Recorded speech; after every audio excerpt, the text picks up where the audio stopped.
પરોઠા પકોડા કે કેક બનાવવા માટે કયું રસાયણ વાપરે તેનું નામ તેની બનાવટ રસાયણ પ્રક્રિયા તો કયું રસાયણ વાપરે છે ખાવાનું સોડા જેનું નામ છે વૈજ્ઞાનિક સોડિયમ હાઇડ્રોજન કાર્બોનેટ સૂત્ર છે NaHCO3 sodium hydrogen carbonate NaHCO3 બને છે કેવી રીતે બેકિંગ સોડા તો કે સોડિયમ ક્લોરાઇડના જલીય દ્રાવણમાં CO2 અને NH3 એટલે કે કાર્બન ડાયોક્સાઇડ અને એમોનિયા પસાર કરવાથી બેકિંગ સોડા બને છે જો તો સામે સૂત્ર છે સોડિયમ ક્લોરાઇડ એટલે કે મીઠું NaCl મીઠું એમાં ઉમેરવા છે તમારું પાણી એટલે H2O એમાં કાર્બન ડાયોક્સાઇડ CO2 અને એમોનિયા NH3 આ ચાર એને ભેગા કરવાના છે તો એમાંથી બનશે તમને એમોનિયમ ક્લોરાઇડ બનશે NH4Cl અને બીજું આપણે જે જોઈએ છે તે શું જોઈએ છે આપણે NaHCO3 સોડિયમ હાઇડ્રોજન કાર્બોનેટ જેને બેકિંગ સોડા પણ કહેવાય છે અને સામાન્ય શબ્દોમાં એને ખાવાનું સોડા પણ કહેવામાં આવે છે તો NaCl H2O પાણી CO2 કાર્બન ડાયોક્સાઇડ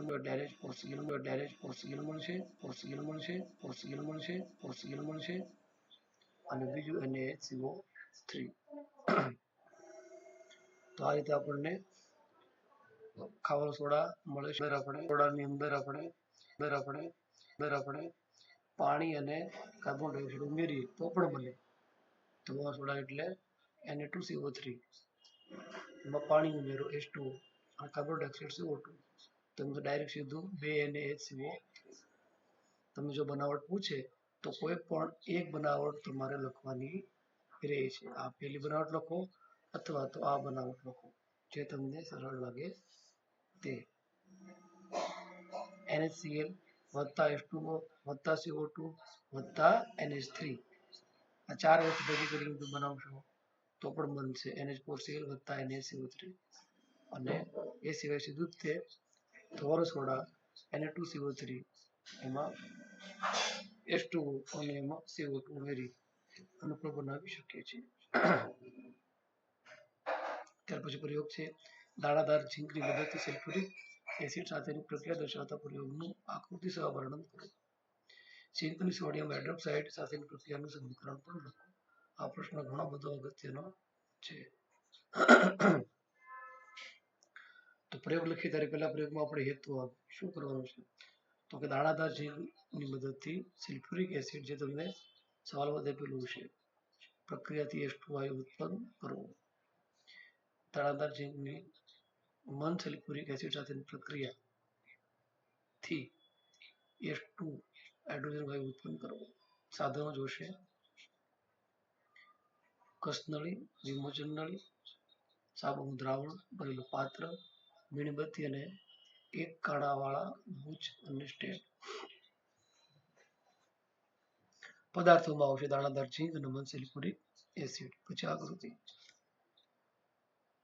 તો આવી આકૃતિ આવશે તમે બહુ સારી રીતે આકૃતિ દોરી અને તમે પ્રેક્ટિસ પણ કરી છે એટલે તમને ખ્યાલ છે આકૃતિ વિશે આવી આકૃતિ આવશે અને સાબુના પરપોટાવાળું પાત્ર છે એમાં કસનળીમાંથી જે ઉત્પન્ન થયેલો વાયુ બહાર નીકળશે અને પરપોટા નીકળશે અને તેની આગળ મીણબત્તી લઈ જતા ધડાકા સાથે સળગશે તો વર્ણન માટે સૌપ્રથમ શું કરશો સૌપ્રથમ કસનળીમાં 5 મિલી મન સલ્ફ્યુરિક એસિડ લઈ તેમાં થોડા દાણાદાર ઝીંક નાખો 5 મિલી મન સલ્ફ્યુરિક એસિડ એમાં થોડા દાણાદાર ઝીંક નાખો પછી આકૃતિ મુજબ સાધનો ગોઠવો પછી દાણાદાર ઝીંક સપાટીનો અવલોકન કરો અને ઉત્પન્ન થતા વાયુને સાબુના દ્રાવણમાંથી પસાર કરો સાબુના દ્રાવણમાં પરપોટા ઉદ્ભવે છે આ પરપોટા છે તો સાબુ પરપોટા ઉદ્ભવે છે અને વાયુથી ભરેલા પરપોટા છે નજીક મીણબત્તી લઈ જાઓ શું થાય તેનું અવલોકન કરો ઉપરની પ્રક્રિયામાં ધાતુ એસિડમાંથી હાઇડ્રોજનનું વિસ્થાપન કરે છે તો ઉપરની પ્રક્રિયામાં ધાતુ એસિડમાંથી હાઇડ્રોજનનું વિસ્થાપન કરે છે ધાતુ એસિડ સાથે સંયોજન બનાવે તેને ક્ષાર કહે છે તો બસ આ એનું વર્ણન થયું. અને એક નાની એવી પ્રક્રિયા છે. ધાતુ કઈ ધાતુ હતું? ઝીંક. એમાં સલ્ફ્યુરિક એસિડ ઉમેરતા ક્ષાર અને હાઇડ્રોજન વાયુ ઉત્પન્ન થાય છે. એટલે કે Zn વત્તા H2SO4 તો વિસ્થાપન થઈ જાય એટલે ZnSO4 અને H2 બનશે. ઓકે, તો દાણાદાર ઝીંક વાળી આ પ્રયોગ ખૂબ અગત્યનો છે, એટલે તમે તૈયારી એની કરજો. સોડિયમ કાર્બોનેટની મંદ હાઇડ્રોક્લોરિક એસિડ સાથેની પ્રખ્યાત દર્શાવતો પ્રયોગ બીજો, સોડિયમ હાઇડ્રોક્લોરાઇડ. આ પણ આપણે પ્રયોગનો અભ્યાસ કરી ચૂક્યા છીએ. તો અહીં હેતુ શું છે? તો સોડિયમ કાર્બોનેટની મંદ સલ્ફ્યુરિક એસિડ સાથેની પ્રક્રિયાનો અભ્યાસ કરવો. સાધનો શું છે આમાં પણ? સ્ટેન્ડ, કર્સ નળી, વિમોચન નળી, થીસલ પનેલ અને 2 કણાવાળા બુચ ગળણી. પદાર્થોમાં અહીં છે સોડિયમ કાર્બોનેટ, હાઇડ્રોક્લોરિક એસિડ અને ચૂનાનું નીચેરું પાણી. આ પ્રયોગની અંદર તમે જેટલા મુદ્દા લખશો એટલા માર્ક્સ તમને મળશે. તમને ખ્યાલ હશે, કોઈ પણ પ્રશ્નમાં જેટલું લખો એટલા માર્ક્સ મળે. હેતુ, સાધનો, પદાર્થો બધા અડધો અડધો માર્ક, આકૃતિ બધાના અડધો અડધો માર્ક હોય છે. તો અહીં શું કરીશું આપણે? તો સૌ પ્રથમ એક મોટી કર્સ નળી લેવાનું છે. આમાં લેવાનું છે 1 ગ્રામ સોડિયમ કાર્બોનેટ. આટલું છે બધું સાધનો ગોઠવું. હવે આપણે અહીં એસિડને શું કરવાનું છે કે થીસલ ગળણી, આ ગળણી છે એમાંથી એસિડને આપણે ભરવાનું છે. 5 મિલી એસિડ મંદ હાઇડ્રોક્લોરિક એસિડ ભરવાનું છે. વિમોચન નળીના બીજા છેડે ચૂનાનું નીચેનું પાણી ભરેલી કર્સ નળી આકૃતિમાં બતાવ્યા મુજબ રાખવું. અવલોકન નોંધવું. અવલોકન શું થશે? તો કે સોડિયમ કાર્બોનેટ અને મંદ હાઇડ્રોક્લોરિક એસિડ વચ્ચે રાસાયણિક પ્રક્રિયા થઈ કાર્બન ડાયોક્સાઇડ વાયુ ઉત્પન્ન થાય છે. અને આ વાયુ વિમોચન નળી મારફતે ચૂનાના નીચેના પાણીમાં પસાર થાય ત્યારે ચૂનાના પાણીને કેવું બનાવે છે? દૂધિયું બનાવે છે. કેવું? દૂધિયું બનાવે છે. દૂધિયું બનાવે છે એટલે ખાતરી થઈ ગઈ કે ચૂનાના પાણીને દૂધિયું બનાવે તો એ કોણ છે? દૂધિયું બનાવનાર કોણ હોય? તો ચૂનાના પાણી દૂધિયું બનાવનાર કાર્બન ડાયોક્સાઇડ વાયુ હોય. તો એ ખાતરી થઈ જાય છે કે કાર્બન ડાયોક્સાઇડ છે. સોડિયમ કાર્બોનેટ મંદ હાઇડ્રોક્લોરિક એસિડ વચ્ચેની પ્રક્રિયા પ્રમાણે થાય છે. સોડિયમ કાર્બોનેટ એટલે કે ધોવાનું સોડા, HCl 2HCl પ્રક્રિયા થઈ જાય છે. તો અહીં Na છે, 2 Na અને અહીંથી આવી જાય Cl એટલે 2 NaCl થઈ જાય. 2 NaCl પછી વધે છે શું? તો વધે છે ખાલી H2, વધે છે H2O વત્તા CO2, H2O વત્તા CO2. તો આ પ્રક્રિયાની અંદર આગળ ફરી પાછા ચૂનાનું નીચેનું પાણી છે એમાં શું બને છે? તો CaOH2 વત્તા CO. આ CaOH2 એટલે શું ખબર છે? ચૂનાનું પાણી છે અને એમાં કાર્બન ડાયોક્સાઇડ વાયુ પછી પાછા આપણે ઉમેરો. સોરી, કાર્બન ડાયોક્સાઇડ વાયુનું સૂત્ર છે આપણે કાર્બન ડાયોક્સાઇડ શું લેવું પડશે? CO2 H2O ની CaOH2 વત્તા CO2 તો એમાંથી બનશે CaCO3 વત્તા H2O.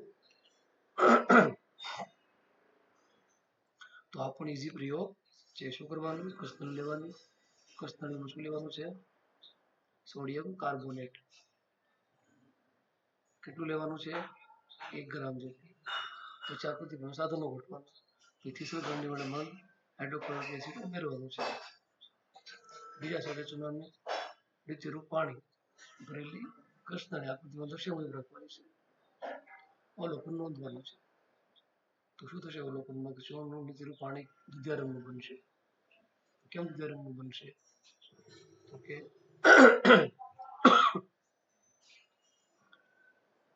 ચૂનાના પાણીમાંથી જે વાયુ ઉત્પન્ન થાય છે તો પાણી દૂધિયું બનાવે તો પાણી દૂધિયું બનાવે તો પાણી દૂધિયું બનાવે છે દૂધિયું બનાવે છે દૂધિયું બનાવે છે દૂધિયું બનાવે છે તો આ વાયુ કોણ છે તો વાયુ કાર્બન ડાયોક્સાઇડ વાયુ છે તો આ પણ અગત્યનો નિયમ છે ચલો પ્લાસ્ટર ઓફ પેરિસ કેવી રીતે બને છે તો પ્લાસ્ટર ઓફ જીપ્સમ એટલે કે ચિરોડીને 373 કેલ્વિન તાપમાને ગરમ કરવામાં આવે તો તે પાણીના અણુ ગુમાવી પ્લાસ્ટર ઓફ પેરિસ બને છે કોને ગરમ કરવું છે જીપ્સમને ચિરોડી કેટલા તાપમાને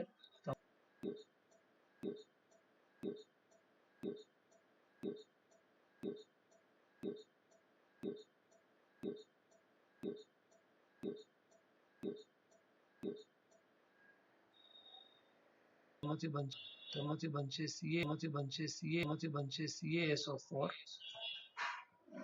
into H2O વત્તા 3H2O વત્તા 3H2O જીપ્સમનું સૂત્ર શું આવશે CaSO4 into 2H2O આગળ આપણે અહીં 2 લખવાના છે CaSO4 into 2H2O થોડું કેલ્વિન તાપમાને ગરમ કરું તો CaSO4 અહીં 2 હાઇડ્રોજન હતા એના કેટલા થઈ ગયા સોરી આ પાણી અહીં 2 અણુ હતા તો પ્રક્રિયા બને પછી કેટલા બની જાય છે એક અણુ બની જાય જો H2O અહીંયા કેટલા હતા 2H2O હતા H2O અને વત્તા 3H2O બહુ ઈઝી છે તો આ રીતે જીપ્સમમાંથી શું બનશે તો જીપ્સમમાંથી પ્લાસ્ટર ઓફ પેરિસ એક લખવાનું અથવા હોય એટલે કોઈ પણ એક લખવાનું બરાબર અહીં જો પહેલી આકૃતિમાં 2 અણુ હતા જો એટલે આગળ 2 લખેલા હતા જ્યારે બીજા સમીકરણમાં ખાલી એક જ છે CaSO4 2H2O એને પણ ગરમ કરવાનું છે તો CaSO4 હવે અહીં ડબલ હતા તો અહીં એના અડધા થાય છે જો આમાં કેટલા હતા 2 CaSO4 હતા તો ખાલી CaSO4 એક જ મળે છે અહીં એક પાણીનો અણુ હતો તો પાણીનો અણુ અડધો થઈ ગયો આ છેલ્લે 3 હતા તો 3 ના અડધા દોઢ થઈ ગયા એકનું એક જ છે કઈ ફેર નથી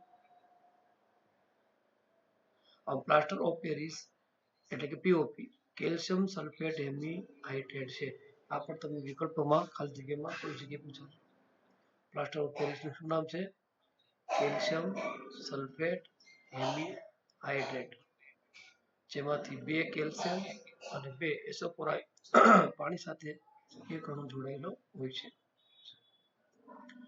પ્લાસ્ટર ઓફ પેરિસ પાણી સાથે થતી પ્રક્રિયા દર્શાવતું સમીકરણ નીચે પ્રમાણે દર્શાવે હવે પ્લાસ્ટર ઓફ પેરિસ છે એ ઉત્પન્ન થઈ ગયું બરાબર જેમ કે CaSO4 into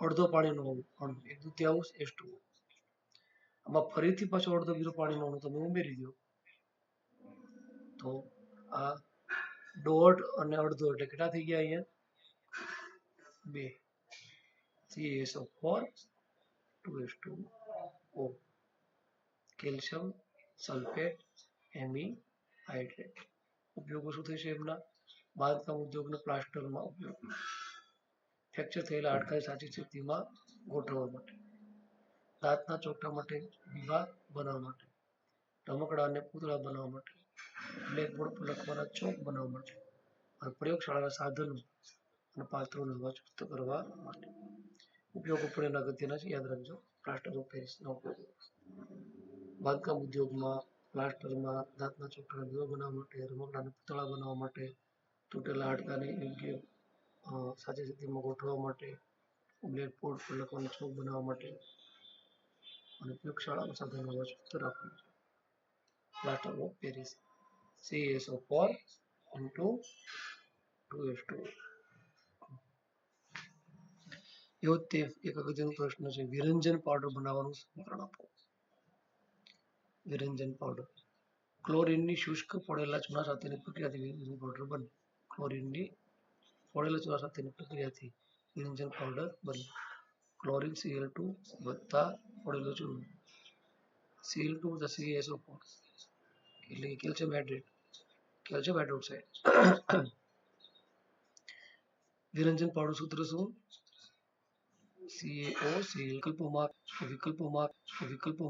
વિકલ્પોમાં ખાલી જગ્યામાં ખરા ખોટામાં કોઈ જગ્યાએ હશે વ્યંજન પાવડર વ્યંજન પાવડર વ્યંજન પાવડર ને બ્લીચિંગ પાવડર પણ કહેવાય. તેનું રાસાયણિક સૂત્ર છે CaOCl2. રાસાયણિક નામ છે કેલ્શિયમ ઓક્સીક્લોરાઇડ.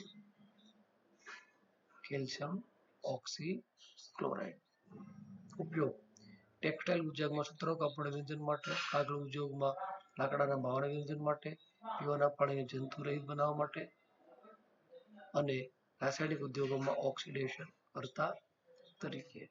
તો 4 ઉદ્યોગ છે. ટેક્સટાઇલ ઉદ્યોગમાં વ્યંજન માટે, કાગળ ઉદ્યોગમાં લાકડાના માવાના વ્યંજન માટે, પીવાના પાણી જંતુ રહિત બનાવવા માટે અને રાસાયણિક ઉદ્યોગમાં ઓક્સિડેશન કરતા તરીકે. નિરંજન પાવડર એટલે શું નામ એનું? સામાન્ય નામ શું છે? Bleaching powder. શું નામ છે? Bleaching powder. સામાન્ય નામ bleaching powder. Calcium chloride CaOC chloride.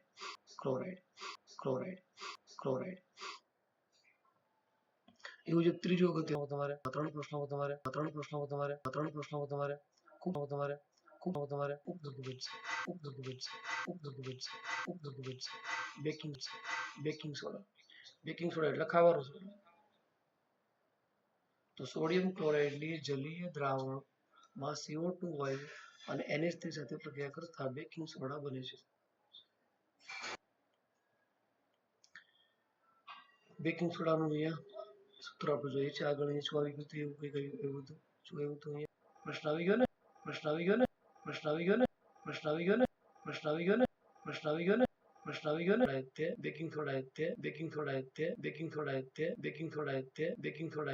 Baking soda ખાવાનો સોડા. તો ફરીથી આપણે એ જોઈ લઈએ. તો સોડિયમ ક્લોરાઇડ જલીય દ્રાવણમાં CO2 પસાર કરવાથી અને NH3 કરવાથી બેકિંગ સોડા બને. એટલે કે NaCl વત્તા H2O વત્તા CO2 વત્તા NH4Cl અને NaCl. અથવા તો તમે ધોવાના સોડો છે Na2CO3 એમાં પાણી અને કાર્બન ડાયોક્સાઇડ નાખશો તો પણ ખાવાનો સોડા બની જશે. ઉપયોગો બેકિંગ પાવડર બનાવટ, પાઉં, કેક અને ભજીયાને નરમ અને પોચા બનાવવા, એસિડિટી રાહત મેળવવા માટે અને સોડા એસિડ અગ્નિશામકમાં આગ બુઝાવવા માટે. અગ્નિશામક એટલે તમે જોયા હશે મોટી કોઈ ફેક્ટરી હોય, હોટલ હોય, મોલ હોય ત્યાં લાલ કલરની બોટલ હોય છે. જોઈ છે આગ બુઝાવવા માટે. તો એમાં સોડા એસિડ અગ્નિશામક કહેવાય અને પ્રયોગશાળામાં પ્રક્રિયક તરીકે. તો ત્રણેય પ્રશ્નો ખૂબ મહત્વના છે. એકાદ સમીકરણ આવે છે તો ખાસ તૈયારી કરજો. હવે આવે છે જમીનમાં pH નું મહત્વ અને pH માં કેવી રીતે સડે છે. આ પ્રશ્ન પર જમીનમાં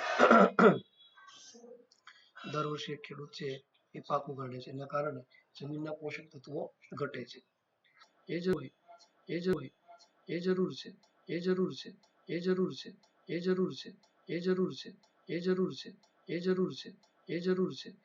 પણ જો એસિડની માત્રા વધી જાય તો તટસ્થ કરવા માટે એટલે કે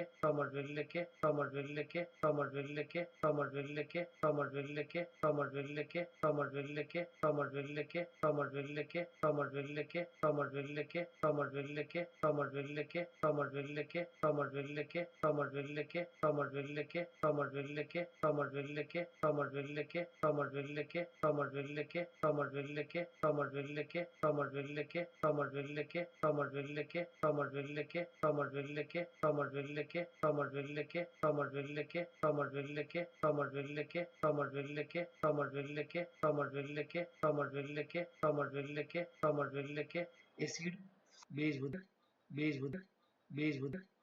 વધુ હોય તો ઓછું કરવા માટે મતલબ એસિડ બેઝ નું લેવલ જાળવી રાખવા માટે ઉમેરે છે. તો આ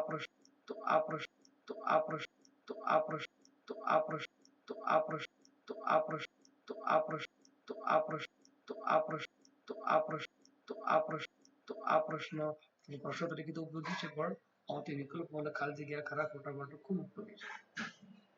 એમ પ્રશ્ન પૂછે કે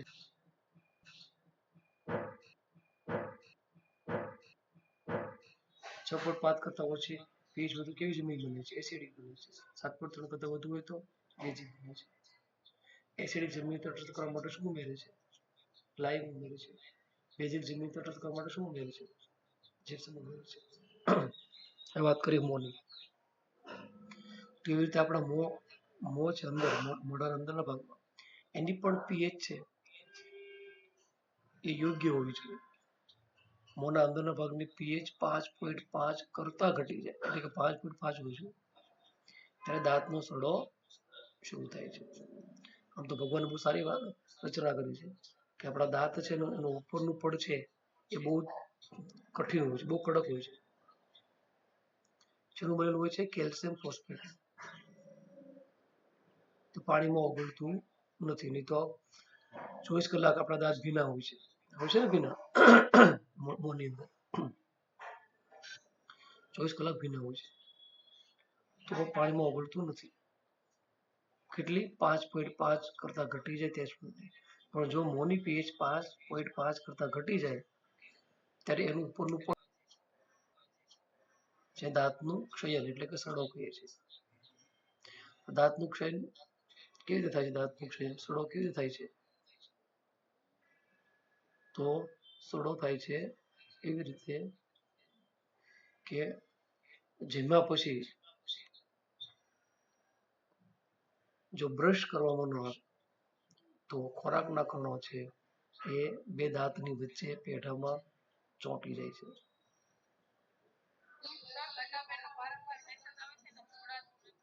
હા, લતાબેન મેસેજ જોયો, પણ હવે એને કે નેટનો પ્રોબ્લેમ હશે. અહીંથી તો કોઈ બીજું પ્રોબ્લેમ નથી. તો જેમાં પછી જો ખોરાકના કણો છે એ દાંતમાં ચોટેલા રહે, બાકી રહી ગયા હોય, તો ખોરાકના કણો અને શર્કરના વિઘટનથી એસિડ ઉત્પન્ન થાય છે, જે દાંતના સડા માટે જવાબદાર છે. આથી ખોરાક ખાધા પછી દાંત સાફ કરવા જોઈએ. બીજો અગત્યનો પ્રશ્ન, મધમાખીના ડંખની અસરમાં ઉપચારમાં પીએચ નું મહત્વ અને તટસ્થીકરણ પ્રક્રિયા કોને કહેવાય? સમજાવો. મધમાખી ડંખ મારે છે ત્યારે આપણા શરીરમાં એક એસિડ પ્રવેશે છે, એટલે કે મધમાખીના ડંખમાં મધમાખીના મોઢામાંથી એક એસિડ હોય છે. કયો એસિડ હોય છે? Methanoic acid. જે રીતે દર્દ થાય છે અને સોજો આવે છે, મધમાખીના ડંખની અસરમાં રાહત મેળવવા માટે બેકિંગ સોડા જેવા બેઝિક પદાર્થો જલીય દ્રાવણને ડંખની આસપાસ ભાગમાં લગાવવામાં આવે છે, જે એસિડનું ઝેર તટસ્થીકરણ કરે છે. આથી ડંખની અસરમાં રાહત મળે છે. તો હવે બતાવો, તમારી આસપાસ કોઈ મધમાખી કરડી ગઈ, તમે એનો શું ઉપચાર કરશો?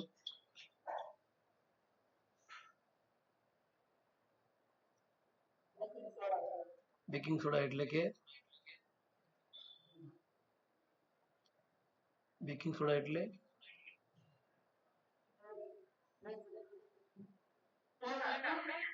ખાવાનો સોડા.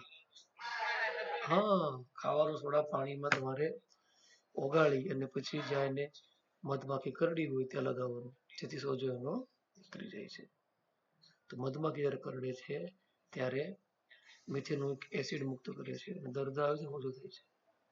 મધમાખીના ડંખથી રાહત મેળવવા બેકિંગ સોડા જેવા જલીય દ્રાવણને ડંખની આસપાસ લગાવવામાં આવે છે. ચલો, તટસ્થીકરણ પ્રક્રિયા એટલે શું? તટસ્થીકરણ એટલે તટસ્થ, એસિડ પણ નહીં અને બેઝ પણ નહીં, એ તટસ્થ કહેવાય. તો એસિડ અને બેઝ વચ્ચે રાસાયણિક પ્રક્રિયાથી ક્ષાર અને પાણી બને છે, આને તટસ્થીકરણ કહે છે. અહીં બે ઉદાહરણ છે, કોઈ પણ એક ઉદાહરણ તમે કરવાનું. NaOH વત્તા HCl,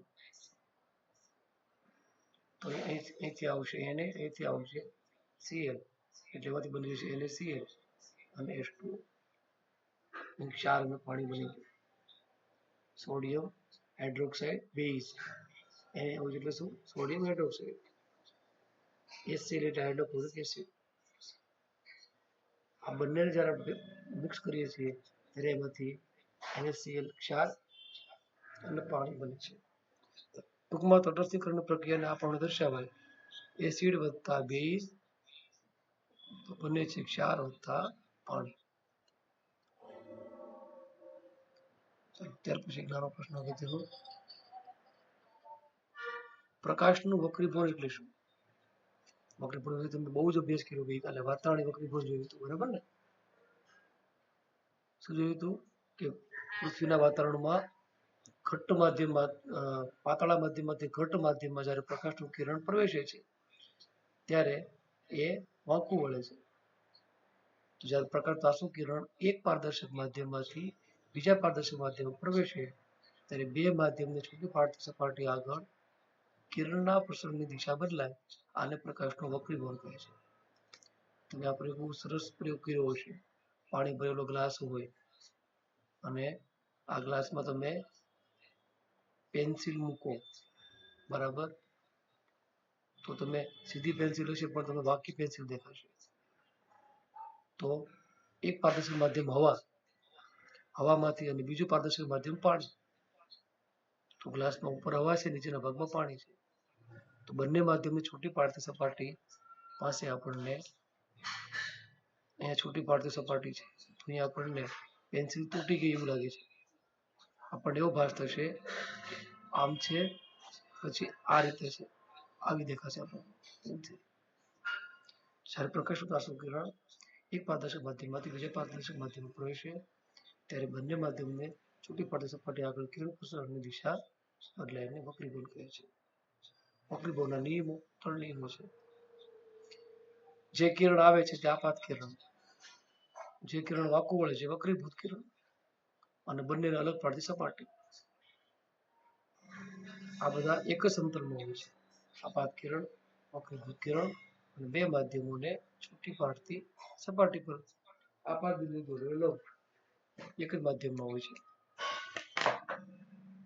પ્રકાશના આપેલ રંગ તથા આપેલ માધ્યમોની જોડ માટે આપાત કોણના સાઇન અને વક્રીભૂત કોણના સાઇનના ગુણોત્તર અચળ હોય છે. સ્નેલનો નિયમ કહે છે. લાંબુ યાદ ન રહે તો ખાલી યાદ રાખવાનું, આપાત કોણના સાઇન અને વક્રીભૂત કોણના સાઇન એનો ગુણોત્તર અચળ હોય છે.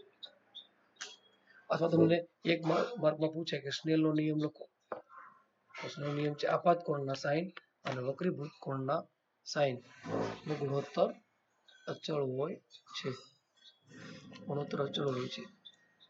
ઓકે, તો બહુ જ અગત્યનો બહુ ઈઝી નિયમ છે વક્રીભવન. હવે આવે છે બાયોલોજી, જે બહુ ઈઝી છે અને તમને આમાં ખૂબ રસ પડે એવો પ્રશ્ન છે. માનવના શુક્રપિંડનું કાર્ય શું? ઋતુસ્રાવ શા માટે થાય છે? અને શુક્રાશય અને પ્રોસ્ટેટ ગ્રંથિની ભૂમિકા સમજાવો. તો શુક્રપિંડનું કાર્ય શું છે? શુક્રકોષનું ઉત્પાદન અને ટેસ્ટોસ્ટેરોનનો સ્ત્રાવ. ટેસ્ટોસ્ટેરોન અંતઃસ્ત્રાવ છે, નર અંતઃસ્ત્રાવ છે, એ શુક્રપિંડનું કાર્ય છે. બીજું, ઋતુસ્રાવ શા માટે થાય છે? જ્યારે અંડકોષનું ફલન ન થાય ત્યારે ગર્ભાશયની અંદરની જાડી, છિદ્રિષ્ટ અને પુષ્કળ રુધિરપૂર્ણાસભર દિવાલ તૂટવા લાગે.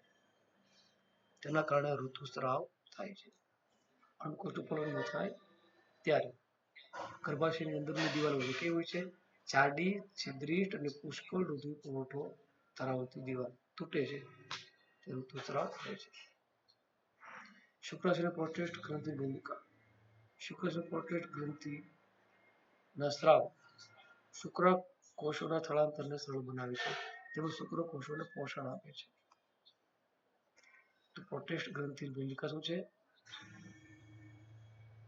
શુક્રાશય અને પ્રોસ્ટેટ ગ્રંથિનો જે સ્ત્રાવ જે થાય છે એ શુક્રકોષોના સ્થળાંતરને સરળ બનાવે છે અને પોષણ આપે છે.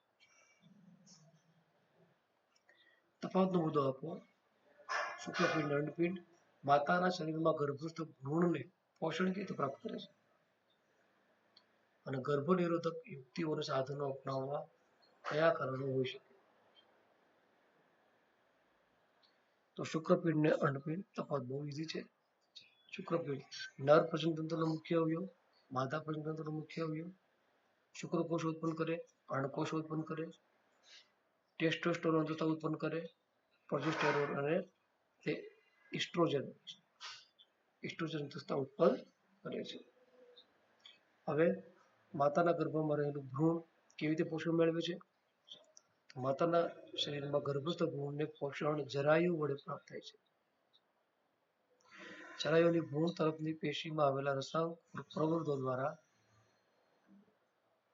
ભ્રૂણને માતા શરીરમાંથી ગ્લુકોઝ, ઓક્સિજન અને અન્ય પદાર્થો મેળવે છે. તો જરાયુની ભ્રૂણ તરફની પેશીમાં આવેલા રસાંકુર પ્રવર્ધો, જરાયુની ભ્રૂણ તરફની પેશીમાં આવેલા રસાંકુર પ્રવર્ધો એના દ્વારા ભ્રૂણ છે એ માતાના શરીરમાંથી શું શું મેળવે છે? ઓક્સિજન, ગ્લુકોઝ અને અન્ય પદાર્થો. હવે ગર્ભ નિરોધકના સાધનો શું ઉપયોગ થાય છે? તો અનિશ્ચિત ગર્ભધારણ રોકવા માટે, માનવ વસ્તીના નિયંત્રણ માટે અને જાતીય રોગોનો ફેલાવો અટકાવવા માટે. જાતીય રોગોનો ફેલાવો અટકાવવા માટે ગર્ભનિરોધક સાધનોનો ઉપયોગ થાય છે. ચલો, બહુ પ્રશ્ન સરસ મજાનો છે, થોડુંક કપાઈ ગયું છે. નવપરિણીત યુગલ હાલ સંતાન પ્રાપ્તિ કરવા ઈચ્છતા નથી.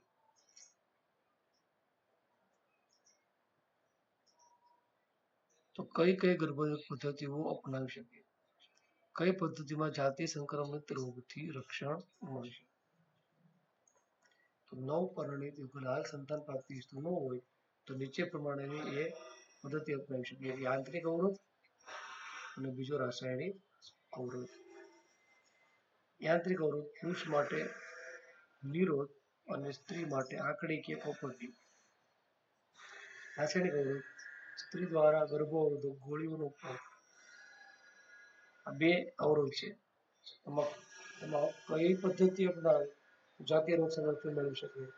યાંત્રિક પદ્ધતિ અપનાવે તો જાતીય અવરોધ સામે રક્ષણ, જાતીય રોગો સામે રક્ષણ મેળવી શકે છે. કઈ પદ્ધતિથી?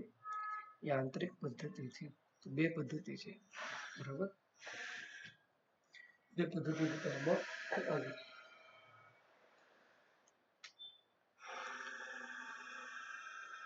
આગળ લિંગી પ્રજનન અલિંગી પ્રજનનથી કેવી રીતે ભિન્ન છે? આ તો તફાવતમાં પણ ભણી રહ્યા છો. જ્યારે એક જ પિતૃ દ્વારા પ્રજનન કોષો વગર નવા સજીવ નિર્માણ કરવામાં આવે તેને અલિંગી પ્રજનન કહેવાય. અહીં એક જ સજીવ છે જે નર અથવા માદા હોઈ શકે છે. પછી બીજું શું તફાવતમાં આવતું હતું? પેઢી દર પેઢી વારસાગત લક્ષણો એમાં જોવા મળે છે અને બદલાતા પર્યાવરણ સામે એ અસ્તિત્વ ટકાવી શકતું નથી. બરાબર? સ્નેલ છે એ અલિંગી પ્રજનન કરે છે, છાતી બદલી શકે છે, સ્નેલ નામનું સજીવ. જ્યારે પ્રજનન પદ્ધતિમાં નવા સજીવના નિર્માણ માટે નર અને માદા બંને જાતિના પિતૃ સંકળાયેલા હોય તો લિંગી પ્રજનન કહેવાય. તફાવત કીધું છે. અલિંગીમાં ખાલી નર અથવા તો માદા નવા સજીવ નિર્માણ કરવામાં આવે છે એક જ પિતૃ દ્વારા. જ્યારે પ્રજનન પદ્ધતિમાં નવા સજીવ નિર્માણ માટે નર અને માદા બંને પિતૃ સંકળાયેલા હોય તો લિંગી પ્રજનન કહેવાય. અલિંગી પ્રજનન મર્યાદા શું છે? એક તો વારસામાં એક જ પિતૃ લક્ષણો પ્રાપ્ત થાય, તેમાં વિવિધતા સર્જાતી નથી, તેમાં બાળ સજીવનું નિર્માણ ઝડપથી મોટી સંખ્યા થાય તેનાથી સ્પર્ધા વધે છે.